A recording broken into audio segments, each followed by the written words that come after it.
साथियों, बिहार में नए सरकार का गठन हो गया है।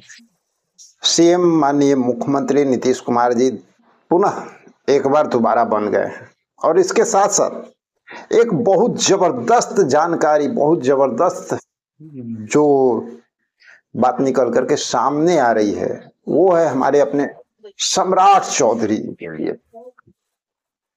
यूं कहा जाए कि अभी तक गृह मंत्रालय जो है हमेशा मुख्यमंत्री अपने पास रखते थे और गृह मंत्रालय का तो मतलब आप समझ ही रहे हैं, प्रधानमंत्री हो या मुख्यमंत्री हो, लेकिन जिसके पास गृह मंत्रालय है वो तो भाई उस देश का, उस राज्य का कर्ता धर्ता सर्वोपरि हो जाता है।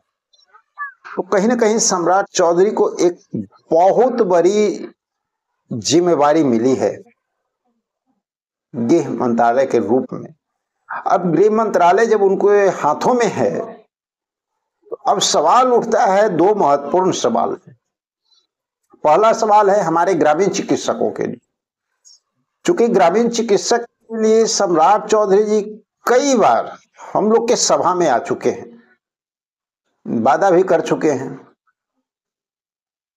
और हर सभा में हम उनके साथ हैं, आपको पता है। बकझक भी हम लोग में हुई है और उनका आश्वासन भी मिला है। यहां तक उन्होंने कहा था कि अगर हम होते तो भाई हम तो आप लोगों को स्वास्थ्य मित्र बना ही देते।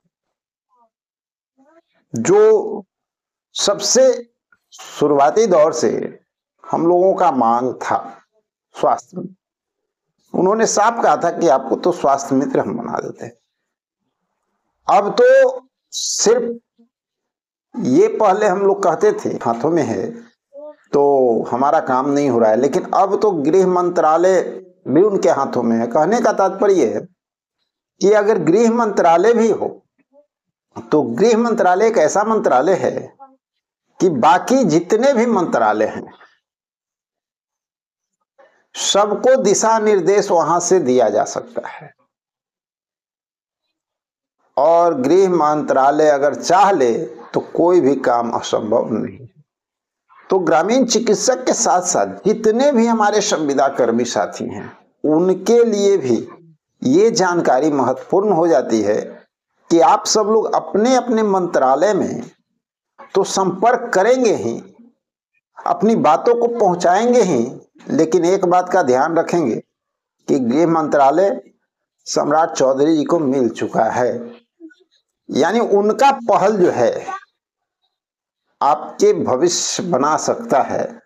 तो हम लोग जहां तक प्रयास होगा वो प्रयास के साथ साथ एक और महत्वपूर्ण कड़ी जो हम लोगों को जोड़ना है उस पर भी ध्यान केंद्रित करना है कि हर जगह तो बात करना है, प्रोसेस बाय प्रोसेस जो हम लोग का वर्क है वो तो करना ही है, लेकिन इसके साथ साथ माननीय सम्राट चौधरी जी से भी मुलाकात करना है। इसमें कहीं भी किसी भी प्रकार का कोई शंका नहीं होना चाहिए, क्योंकि आपकी बात सरकार तक विधायक भी पहुंचाएंगे, आपके विभाग के मंत्री भी पहुंचाएंगे, लेकिन अंतिम फैसला जो सर्वमान्य होता है वो आपको गृह मंत्रालय से ही मिलने वाला है।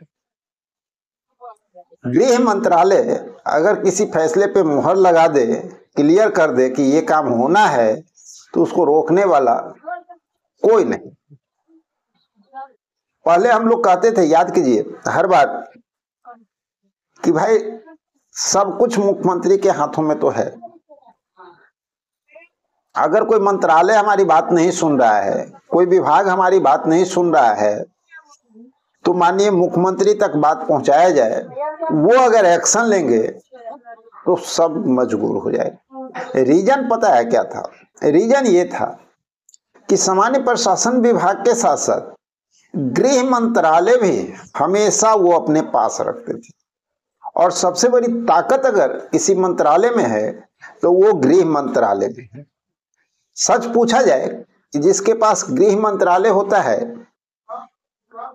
वो उस राज्य का सर्वा हो सकता है, यानी सारी पावर उनके हाथों में होती है। तो साथियों, हम सब लोगों को ये सुनिश्चित करना है कि अब हम लोगों को आगे कैसे बढ़ना है, कैसे अपनी मंजिल को प्राप्त करना है।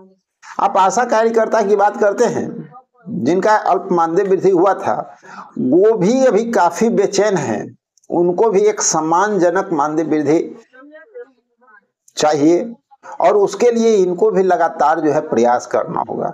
और इनके साथ एक बहुत बड़े जुझारू लीडर जो हैं वो शशि यादव जी, जो इनको हमेशा सपोर्ट किए हैं, उनका साथ अगर इस बार भी इनको तहे दिल से मिलता है तो इनका काम तो बहुत जल्द होता हुआ नजर आएगा, ये तो तय है।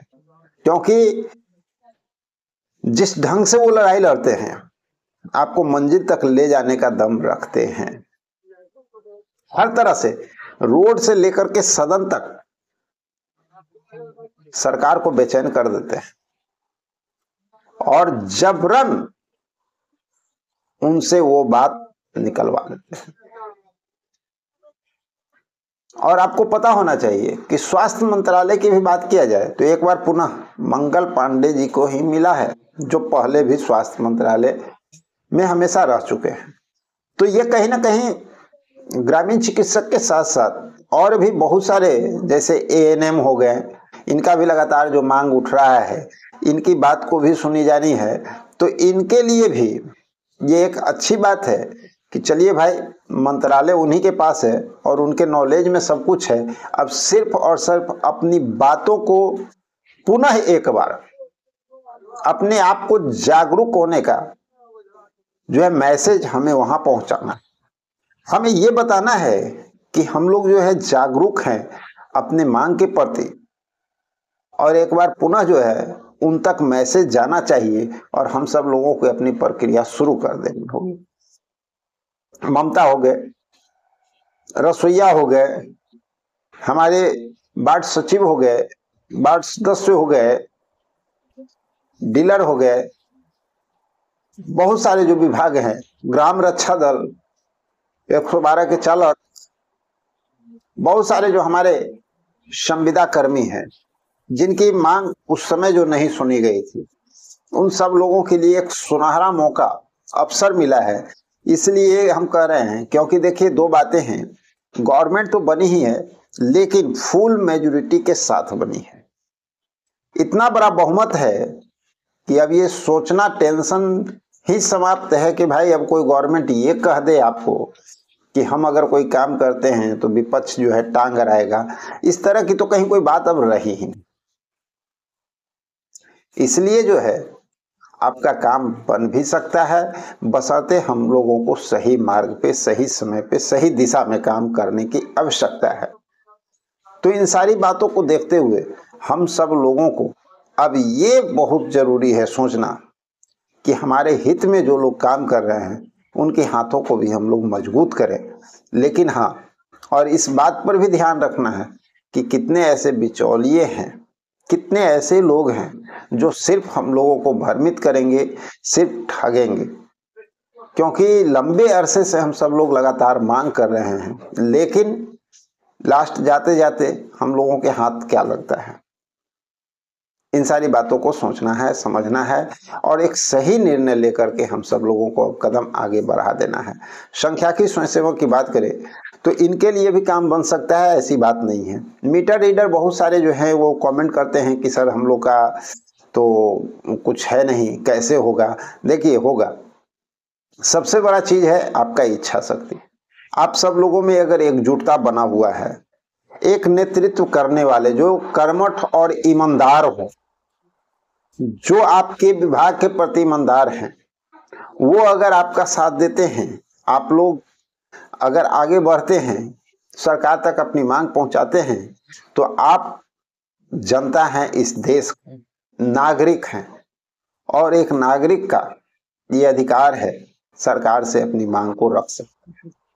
किसी भी सिचुएशन है, आपसे काम लिया गया है, काफी दिन आपने काम किया, उसके बाद अब आप कहाँ जाएंगे। अगर कोई समस्या आई है स्मार्ट मीटर की वजह से आपको प्रॉब्लम आई है, तो ये सरकार को सोचना है कि उतने लोग जो वहां पे काम कर रहे हैं उनको अब किस जगह पे स्थापित किया जाए कि जिससे कि उनका जीवन उपार्जन में कोई कमी ना हो। तो साथियों, ये सारी बातें हैं, हम सब लोगों को खुद आपस में मिलकर के अब ये तय करना है। और सरकार अभी नई नई बनी है, तो प्रक्रिया का शुरुआत भी अब हम लोग को कर देना है, अपने आप को जागरूक करना है, अपने साथियों को जागरूक करना है, एक्टिव करना है, और बस अब लग जाना है। और भी महत्वपूर्ण जानकारी के साथ अब आप लोगों से लगातार मुलाकात भी होगी। महत्वपूर्ण, इम्पोर्टेंट जिसको हम लोग कहते हैं ना, वैसी कुछ कुछ जानकारियां अब आप लोगों के सामने लाते रहेंगे, जिससे कि हम सब लोगों का हौसला भी बुलंद रहे और हम सब लोगों का कार्य भी जो है जल्द से जल्द पटल पर आता हुआ नजर आए। चलिए मिलते हैं कुछ और जानकारी के साथ अगले वीडियो में। जब तक के लिए जय हिंद।